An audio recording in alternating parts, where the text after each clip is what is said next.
собі. Блядь, в одне місце.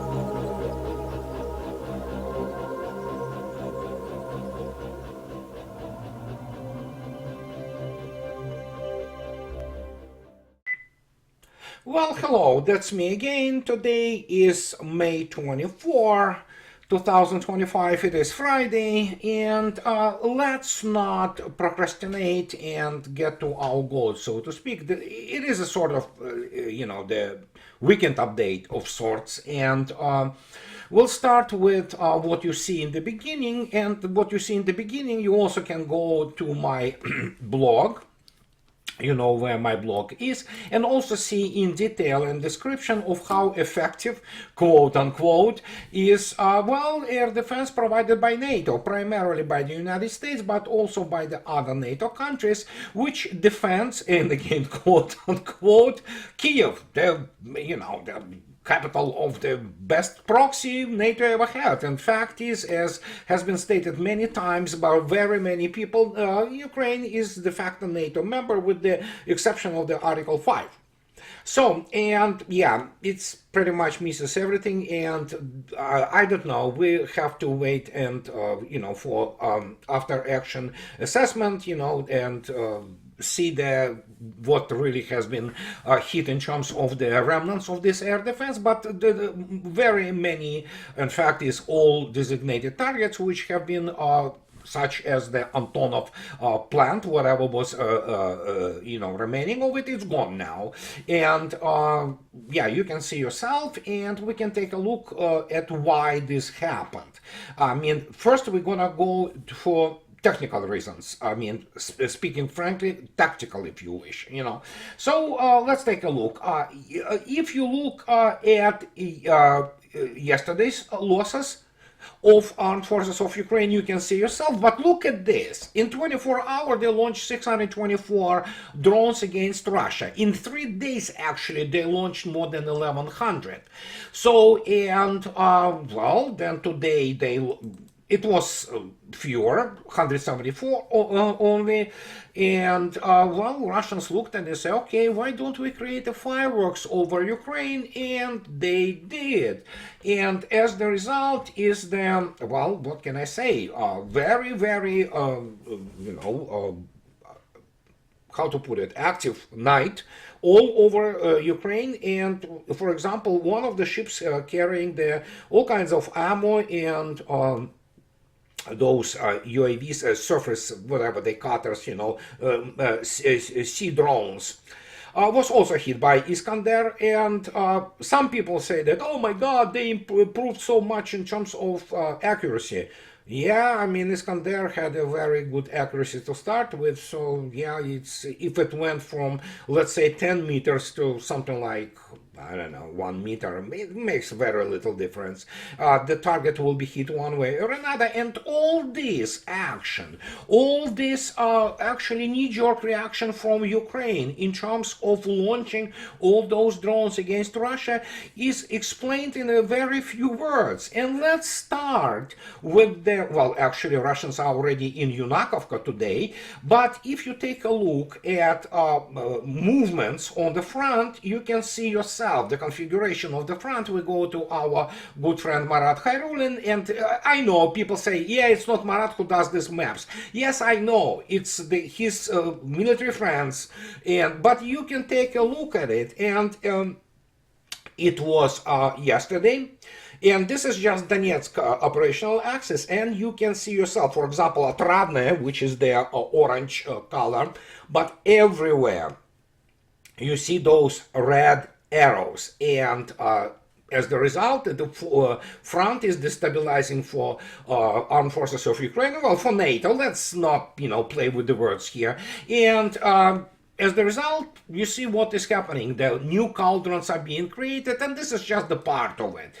And then, of course, oh gosh, this is absolutely, how to say it, you can see yourself what kind of the lovely night was in Kiev. Here are some shots, and but the whole thing which is happening like this is because of what Mr. Lavrov stated. And it's not only Mr. Lavrov, it's actually Mr. Putin stated, but Mr. Lavrov, of course, being the foreign minister and friend of Mr. Putin and being the man of the enormous international standing, says that leaving millions under the rule of Kiev junta would be a crime.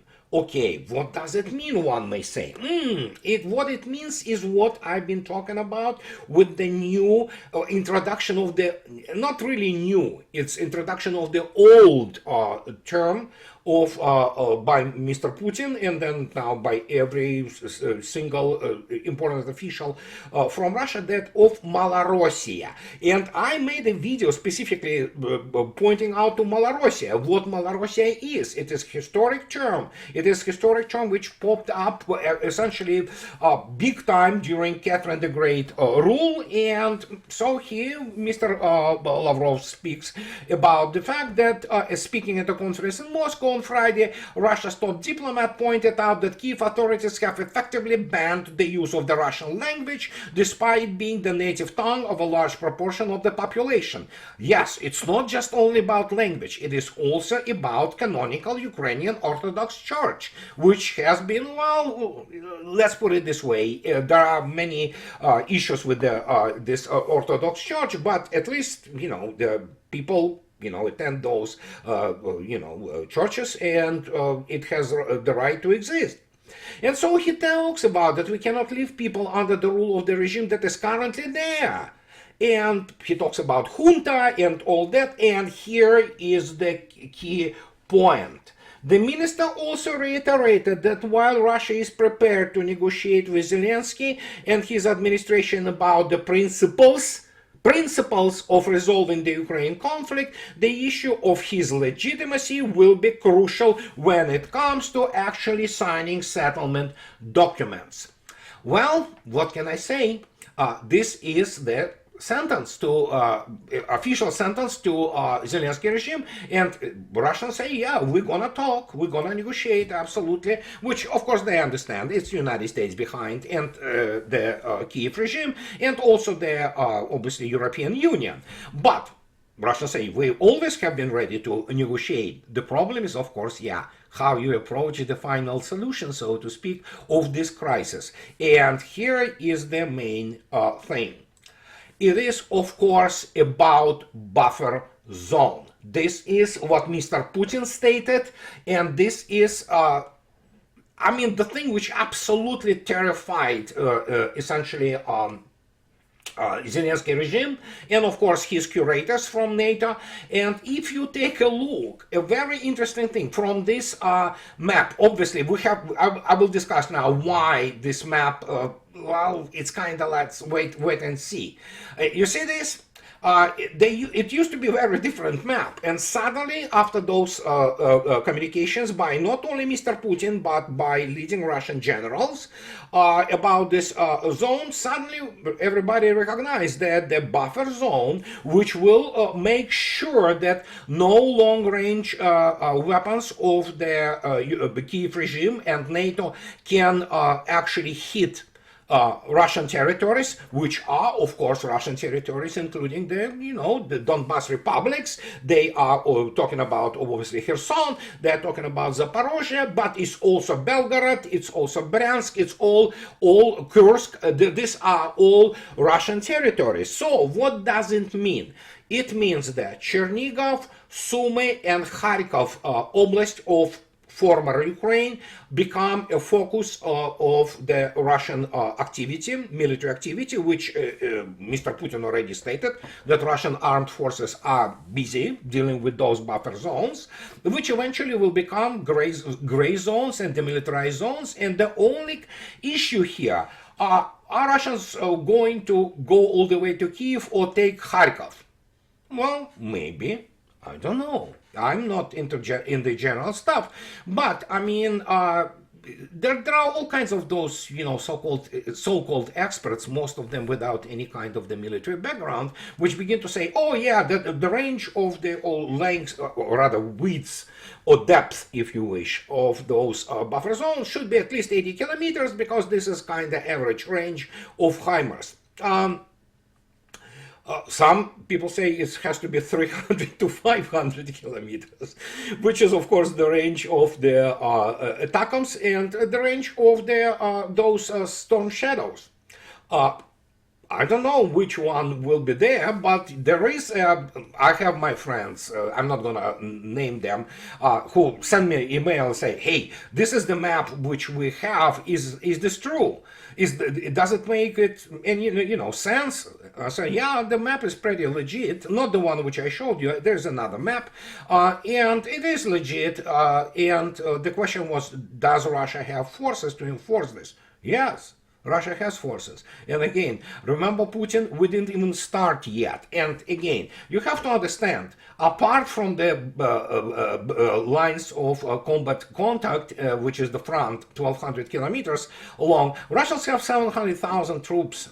I mean, like, troops ready to go. This is not some kind of the troops which are ready to build those military districts along, for example, like Leningrad military districts along the lines or the borderline with Finland. No, we're talking about 700,000 people who are well armed, well trained, highly motivated, and ready to go. And this is a strategic reserve, and it is kept for who knows what kind of the contingencies, maybe to roll over some stupid NATO force if they can even gather, I don't know, 40,000 of the kamikaze, they will be all killed or whatever, but it's there, and that's how Russians approach war, and they have the redundancies which are basically endemic, if you wish, in the operational planning. And so in this case, I went and said, I responded to my friend that, yeah, I have even bigger map than what he presented, which is popular now on the internet. Here's the new map. Okay, you see, this is the buffer zone, as you can see yourselves, and who knows what's gonna happen. So we can only wait and see, and nothing could be done about it. This is the situation with what happened with Trump administration, that there is a panic all over this European press, especially those chihuahuas who suddenly felt themselves abandoned. But Mr. Trump actually today demonstrated that he is Mr. Trump, and and you cannot change the guy. I mean, he's what, 78 years old? It's too late for him. Some people change their views. Even, I changed number of my views throughout my life, and I'm soon 63. But he is. Russians are laughing, but here it is. What can I say? So he talks about this. Look at it. Trump spoke about the production of hypersonic missiles in the United States. The United States is creating hypersonic missiles in large numbers. Okay, sure. So, and Trump explains actually, yeah, there you go. The United States is creating hypersonic missiles in large quantities, said United States President Donald Trump. We have developed them, and now we are collecting them in large quantities, he said, at the ceremony at the West Point Military Academy. The event was broadcast by the White House. And so, the Trump said that the blueprints for American missiles were allegedly stolen during the presidency of Barack Obama. Our stolen. We are their developers, and they were stolen under Obama. They stole them. Do you know who stole them? The Russians stole them. Something bad happened. Here is a classic, basically Trump vernacular. The repetition of the same, nouns and adjectives, and something bad, and stolen. It's just 1, 2, 3, 4, 5. 5 stolen words stolen within this small couple sentences phrase. So Yeah, evidently Russians stole hypersonic missiles, and that is why United States cannot develop them since Trump's first administration. When he remember his super pooper missile, good luck. You know they still cannot develop it, and yeah, he doesn't understand what blueprints are. He is well, in essence, a real estate shyster from New York. But I don't understand why he continues to parade himself and, basically exposing himself as a, well, laughing stock. And the question is, of course, it's not about blueprints. It's about such things, for example, like material science and new materials, which are, well, you cannot steal blueprints or even sometimes chemical chemical formula is not going to get you any far. You need to know the process and how it is developed. And that's the whole thing. But yeah, Mr. Trump is, as already stated, he's a showman and he doesn't understand those things. That is why he goes out and embarrasses himself, and no less than the US Military Academy and the West Point, which produced some of it, not all of them, some basically the whole playad of American generals in the second half of the 20th century who cannot win a second, I'm not gonna go there, war. They cannot win the war. Forget about winning war against real enemy. And so this is the type of the paranoia and BS which floats around. However, Mr. Trump, being Mr. Trump, also evidently got some message, and that is a positive development. And if you can you go to news, suddenly, these are very significant news. Trump guarding the deep state inside National Security Council, media say so. And yes, more than 100 officials, staffers from the National Security Council have been thrown out within, short period of time. They say that multiple reports on Friday confirmed that staff across nearly all National Security Council directorates, including those handling key global hotspots such as Ukraine, Iran, and Indo-Pacific, were dismissed with little notice. According to CNN and Reuters, employees received emails late Friday afternoon informing them they had just 30 minutes to clear their desks. This is very significant, and obviously we can laugh at Mr. Trump with his, well, let's put it this way, incompetence. He is militarily utterly incompetent. But at least he understood that Mike Waltz, former national security advisor, who was a rabid neocon, and obviously the guy with the very serious butt hurt, he was leaking information left and right because he's neocon. And he hates Russian guts, and he probably felt very serious case of the complex of inferiority. When you look at the biographies of those people, all those veterans, nothing wrong. Some of those people went through hell actually, even in Iraq and Afghanistan, but it's nowhere near the realities of the real war and combined arms operations. And Waltz wanted Russia. You remember, I made even like half of the video I made a few issues back about upon his basically relieving of his duties, that the guy is obviously obsessed with Russia. He wants Russians killed. Basically, that's what he wants. And as a result, you can see yourself what National Security Council is. And it stopped being the, as they say correctly, coordinating organ. It became the policy setting organ, which it cannot be. And especially when you look attentively at the level of the competence, quote unquote. It's incompetence of the U.S. Generally security apparatus in regarding Russia is. Our dear friend Larry Johnson correctly states, you look at this and say, yeah, this is ridiculous.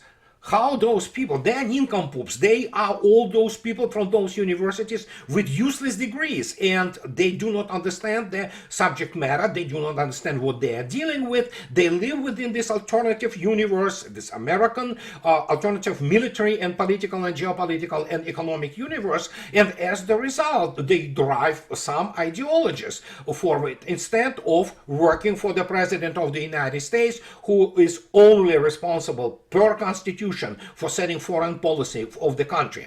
Of course, we can laugh at Trump and all that, but evidently something shifted recently, as of lately. But Mr. Lavrov wouldn't be Mr. Lavrov if he would correctly stated that, here it is, Bloomberg News, yeah. Russia douses Trump's desire for Pope to host Ukraine talks. So, as I already have been on the records for so many times, it's not up to the United States to arrange anything. United States is the belligerent, and whatever Trump tries to do, whatever he states, it doesn't change the nature of the conflict. You need to learn the nature of the conflict. For example, nobody in U.S. National Security Council and their staffers understand the nature of the conflict. In fact, most people in Pentagon do not understand that. But hey, they don't read proper strategic documents and works. They primarily go into their pop quizzes and quote, of course, Sun Tzu, and of course they quote Clausewitz. That's not gonna work, guys, in the 21st century. And so they're, offering Vatican, which is their, centuries-long enemy of Russian people and Russian Orthodox Church,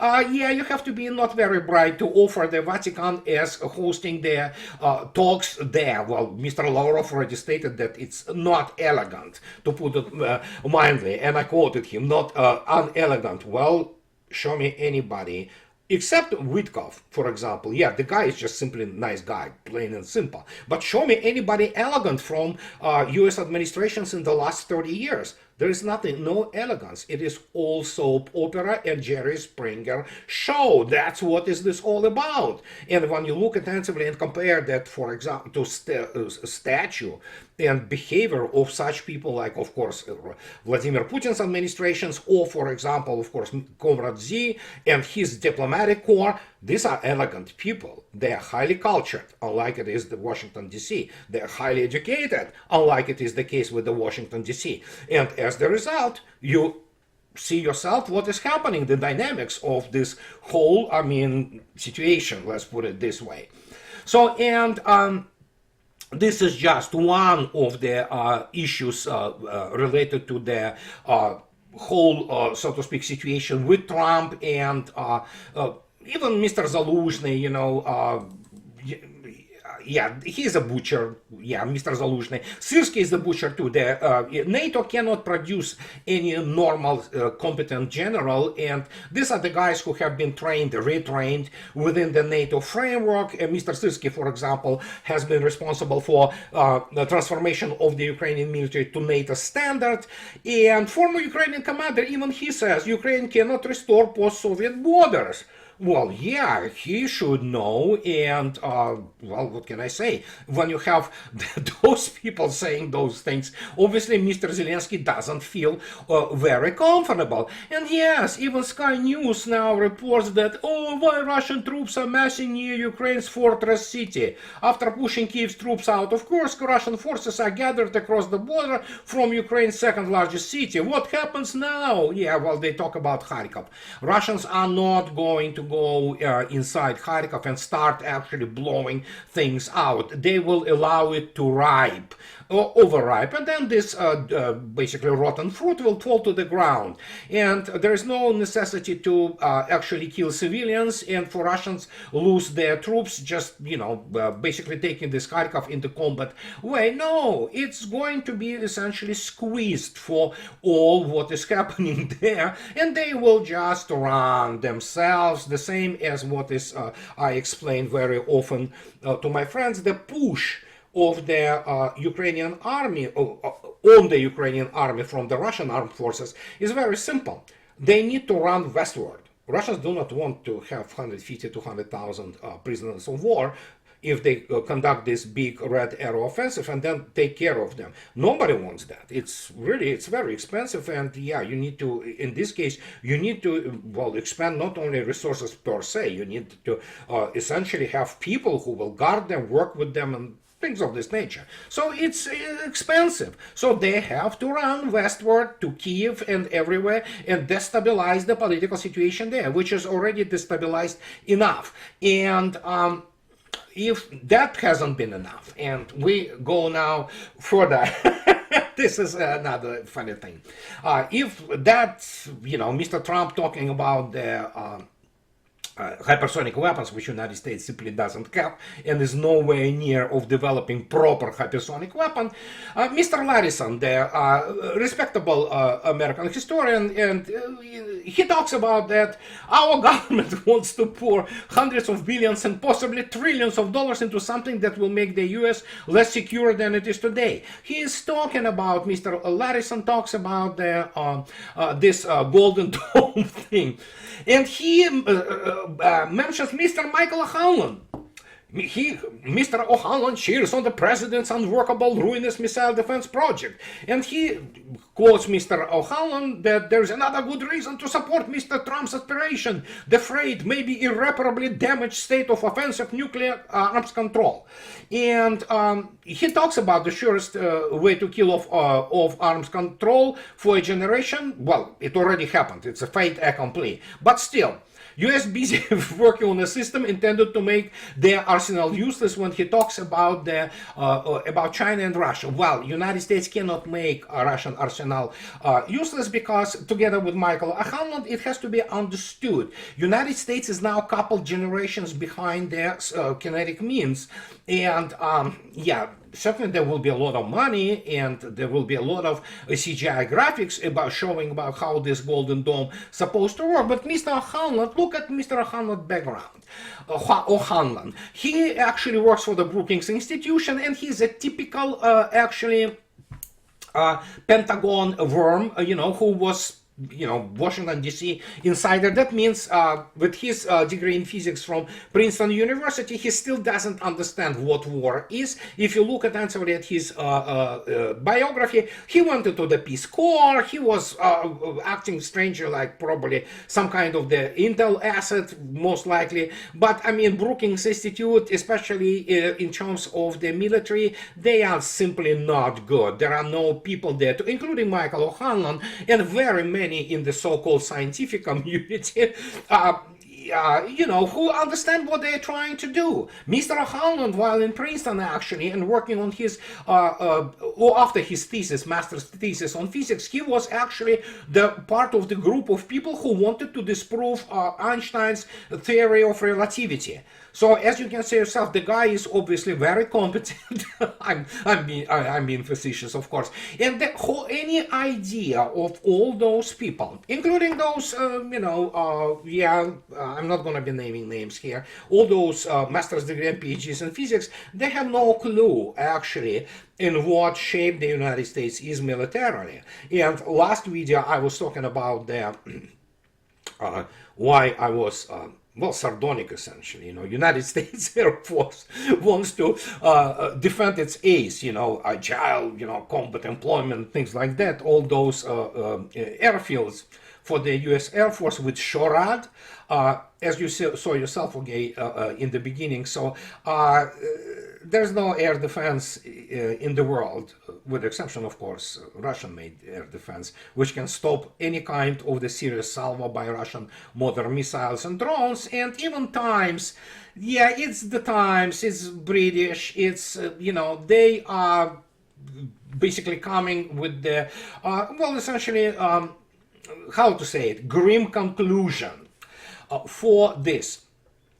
They lament, poor dears, that how Putin's new drone war is getting deadlier. Kamikaze drones that can defy jamming are killing soldiers and destroying convoys even further from the front line. Yes, they do, we know this. It was happening already since 2022, but hey, what do I know? I mean, Russians just merely develop and adapt equipment as they go. And so here it is.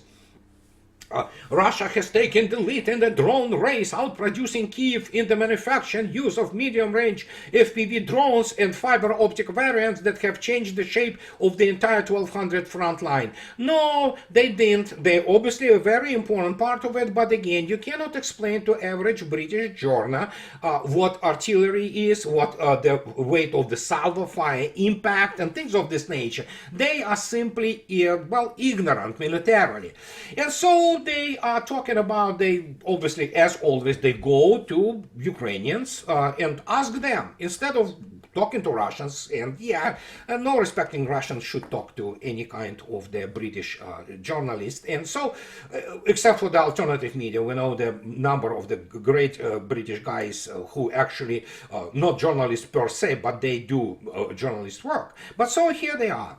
So the Ukrainian armed forces say that the changes posed by drones are so fast that concepts we implement just a month ago no longer work now, said an infantry battalion commander whose call sign is Cuba with 13th Hortitsa Brigade. Okay, whatever.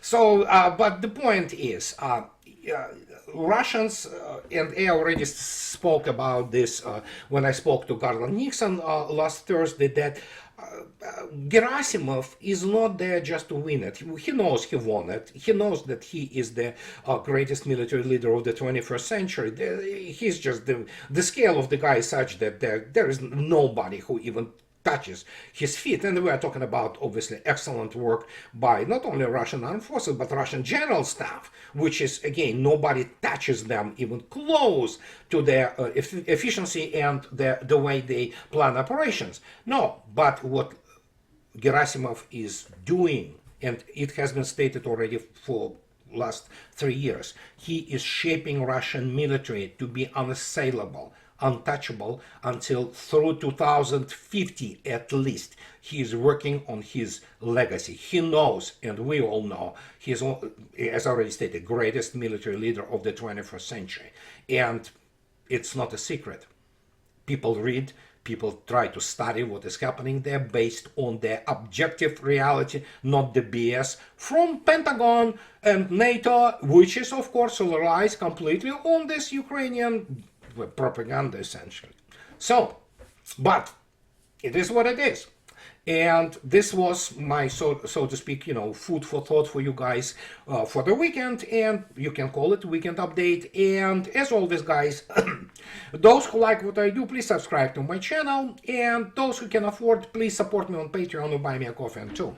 That will allow me to stay in business, and you know what business I am in. So have a nice weekend. I'll talk to you later, guys. Bye bye.